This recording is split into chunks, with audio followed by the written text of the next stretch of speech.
ഇപ്പോഴത്തെ കോൺഗ്രസിന്റെ ഒരു ദേശീയ നേതാവ് മന്ത്രിയായിരിക്കുന്ന കാലത്താണ് ഉണ്ണികൃഷ്ണൻ പോറ്റി അവിടെ കയറ്റിയെന്നാണ് ഞങ്ങളുടെ അറിവിൽ. ഇപ്പോഴത്തെ ദേശീയ നേതാവായിട്ടുള്ള മുൻ മന്ത്രി കെ സി വേണുഗോപാലാണ്. അല്ല, അത് ശരിയാണ്. 2004 ഞാൻ ദേവസ്വം മന്ത്രിയായിരുന്നു. നിങ്ങൾക്കിപ്പോൾ ശബരിമലയിലെ ഇന്നും റിപ്പോർട്ട് ചെയ്യുന്ന മാധ്യമപ്രവർത്തകരെ അന്നും അവിടെ റിപ്പോർട്ട് ചെയ്യുന്നവർ ഒരുപാട് പേരുണ്ടായിരുന്നു. അന്ന് ചെയ്യുന്നവർ ഇന്നും ഉണ്ട്. മുഖ്യമന്ത്രി സത്യത്തിൽ ഇത്ര എനിക്ക് അദ്ദേഹത്തോട് സഹതാപം തോന്നുകയാണ്.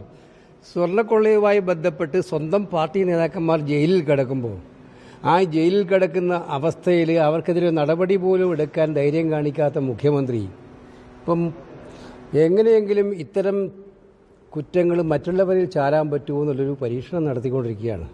അത് സഹതപിക്കാനല്ലേ എന്ത് ചെയ്യാൻ പറ്റും? അദ്ദേഹത്തിൻ്റെ ഈ ഒരു സത്യത്തിൽ സ്ഥലകാല ബോധം നഷ്ടപ്പെട്ടിരിക്കുന്നു എന്ന് തന്നെ പറയേണ്ടി വരും. 22 കൊല്ലം മുമ്പ് 2004 ഞാൻ ദേവസ്വം മന്ത്രിയായിരുന്നത് കൊണ്ടാണ് ഇദ്ദേഹത്തിന് കയറാൻ പറ്റിയതെന്ന് പറയുന്നത്. അദ്ദേഹത്തിന് SIT അദ്ദേഹത്തിൻ്റെ മുന്നിലുണ്ടല്ലോ, അന്വേഷിക്കട്ടെ, പറയട്ടെ ആരാ കേട്ട്. പിന്നെ എൻ്റെ കൂടെയുള്ള ഒരുപാട് പരീക്ഷ നോക്കിയിട്ടുണ്ടാവുമല്ലോ, എന്നെയും കൂടെ കിട്ടുമോ എവിടെയെങ്കിലും പടത്തിൽ. ഇതുവരെ കിട്ടിയിട്ടില്ലല്ലോ. പിന്നെ ഈ വെറുതെ ആരെങ്കിലും ചെളിവാരി എറിഞ്ഞാൽ സ്വന്തം ദേഹത്ത് പുരണ്ട ചെളി ഇല്ലാതാവുമെന്ന് മുഖ്യമന്ത്രി ധരിക്കുന്നുണ്ടെങ്കിൽ മുഖ്യമന്ത്രിയോട് സഹതപിക്കാനേ മാർഗമുള്ളൂ. ഏതൊരു സംശയവും വേണ്ട. യഥാർത്ഥ പ്രതികളെ രക്ഷപ്പെടുത്താൻ അങ്ങ് നടത്തിക്കൊണ്ടിരിക്കുന്ന പരിശ്രമങ്ങളിൽ, മുഖ്യമന്ത്രിയോടാണ് ഞാനീ പറയുന്നത്, പരിശ്രമങ്ങളിൽ സ്വന്തം സ്ഥിതി വഷളാവുന്നതാണ് ഓരോ ദിവസവും കേരളീയർ മനസ്സിലാക്കുന്നത്. ഇത് അങ്ങക്ക് മനസ്സിലാവുന്നില്ലെങ്കിൽ മുഖ്യമന്ത്രിയോടാണ് വീണ്ടും ഞാൻ പറയുന്നത്. ആ കഷ്ടം എന്നല്ലാതെ എന്തു പറയാനാണ്? അത് ചോദ്യം ചെയ്തോട്ടെ.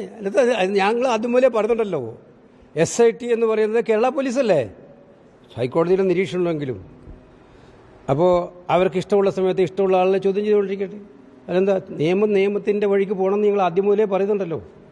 ഇതിനകത്ത് ശബരിമലയിലെ സ്വർണം കട്ടതാഴാണെന്ന് കേരളത്തിലെ ജനങ്ങൾക്ക് ഇപ്പം എല്ലാവർക്കും അറിയാം. അവരെ സംരക്ഷിക്കുന്നത് ആരാണെന്നും അറിയാം. ഇത് പുറത്ത് വന്നപ്പോൾ ഈ ജാള്യത മാറ്റാൻ വേണ്ടിയിട്ടുള്ള ഓരോ കളി ഇങ്ങനെ അങ്ങോട്ടും ഇങ്ങോട്ടും കളിച്ചുകൊണ്ടിരുന്നാൽ അവസാനം അവർ ഏറ്റവും വലിയ കെണിയിലാ പോയി വീഴാൻ പോകുന്നുള്ളതും വരും ദിവസങ്ങളിൽ വ്യക്തമാകും.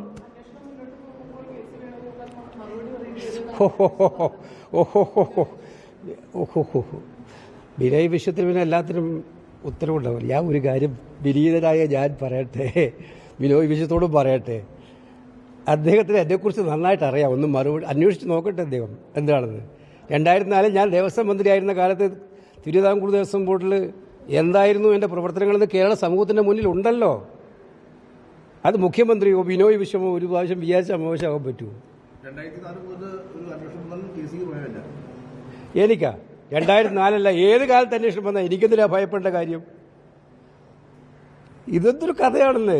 ശബരിമലയിൽ കോടിക്കണക്കിന് ആളുകൾ വരുന്നില്ലേ? അപ്പോൾ ദേവസ്വം മന്ത്രിയായിരുന്ന ആൾ അതിന് മറുപടി പറയണമെന്നാണോ പറയുന്നത്? സത്യത്തിൽ SITൻ്റെ മുന്നിൽ കണക്കുണ്ട്. ഇത് കൃത്യമായ വിവരമുണ്ടല്ലോ.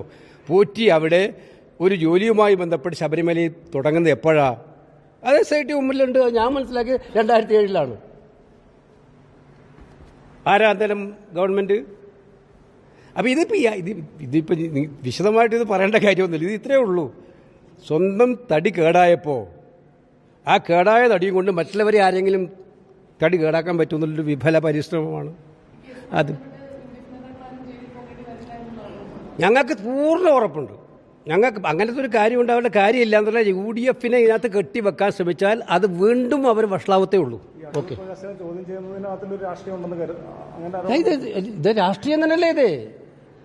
ഇത് നമ്മൾ മനസ്സിലാക്കേണ്ടത് സർക്കാർ സ്വമേധയാ അന്വേഷിച്ച കേസല്ലല്ലോ. നിങ്ങൾ എറണാകുളത്തെ പത്രപ്രവർത്തകർക്കെല്ലാം അറിയാം. ഹൈക്കോടതി മുൻകൈയെടുത്ത് അന്വേഷിച്ച ഒരു അന്വേഷണം. ഹൈക്കോടതി അന്വേഷിച്ചില്ലായിരുന്നെങ്കിൽ ഈ കേസ് ഇങ്ങനെ വരുത്തേയില്ലല്ലോ. അപ്പോൾ സർക്കാരിന് എന്തായിരുന്നു ആദ്യം മുതൽ ശ്രമം? രക്ഷപ്പെടുത്താൻ. കേസ് അന്വേഷിച്ചുകൊണ്ടിരിക്കുമ്പോൾ SIT അന്വേഷിക്കുമ്പം അവരുടെ നേതാക്കൾ ജയിലിലായി, പ്രതികളായി. ആ പ്രതികളായി നേതാക്കൾ ജയിലിലായപ്പോഴാണ് അവരുടെ ശ്രമം. എന്നാൽ ഇതിനകത്ത് ആരെങ്കിലും വേറെ കൂട്ടിക്കെട്ടാൻ നോക്കാൻ പറ്റുമോ എന്നുള്ള ശ്രമം. അത് രാഷ്ട്രീയം അല്ലെങ്കിൽ വേറെന്താണെന്ന് അതിനെന്താ സംശയം? അതുകൊണ്ടൊന്നും കാര്യമില്ല. യഥാർത്ഥ സ്ഥിതി മനസ്സിലാവുമല്ലോ. ഇതിപ്പോൾ കുറച്ച് ദിവസം ഇങ്ങനെ അങ്ങോട്ടൊക്കെ പറയാമെങ്കിലല്ലാതെ യഥാർത്ഥ സ്ഥിതി അദ്ദേഹത്തിനും അറിയാം, യഥാർത്ഥ സ്ഥിതി എല്ലാവർക്കും മനസ്സിലാവുമല്ലോ. ഇതുകൊണ്ടൊന്നും കേരളത്തിൽ മുഖ്യമന്ത്രി പിണറായി വിജയൻ രക്ഷ കിട്ടുമെന്ന് എനിക്ക് തോന്നുന്നില്ല.